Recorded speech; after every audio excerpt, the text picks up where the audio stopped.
ఢిల్లీ శాసనసభ ఎన్నికలకు ముందు controller and auditor general CAG నివేదిక ఆమ్ ఆద్మీ పార్టీకి గట్టి షాక్ ఇచ్చింది. అరవింద్ కేజ్రీవాల్ ముఖ్యమంత్రిగా ఉన్నప్పుడు ఎక్సైజ్ లైసెన్స్ నిబంధనలను తుంగలో తొక్కారని కాగ్ తన నివేదికలో పేర్కొంది. దీనివల్ల ఖజానాకు సుమారు 2026 కోట్ల రూపాయల నష్టం వాటిల్లిందని తెలిపింది.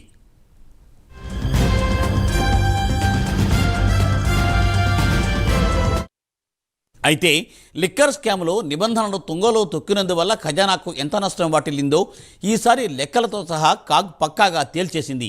నష్టాల్లో ఉన్న కొంతమంది బిడ్డర్లకు కూడా అరవింద్ కేజ్రీవాల్ ప్రభుత్వం లైసెన్సులు ఇచ్చిందని, ఎక్సైజ్ పాలసీ నిబంధనలను దారుణంగా ఉల్లంఘించిందని కేజ్రీవాల్ ప్రభుత్వాన్ని కాగ్ నివేదిక తప్పుబట్టింది.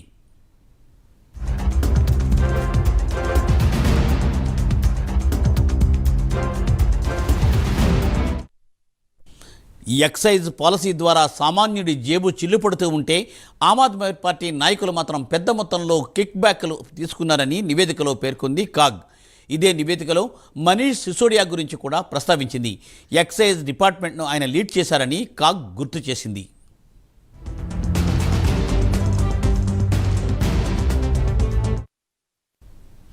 కేజ్రీవాల్తో పాటు ఆయన మంత్రివర్గ సహచరులు, నిపుణుల కమిటీ ఇచ్చిన సిఫార్సులను బుట్టదాఖలు చేశారని కాగ్ నివేదికలో పేర్కొంది.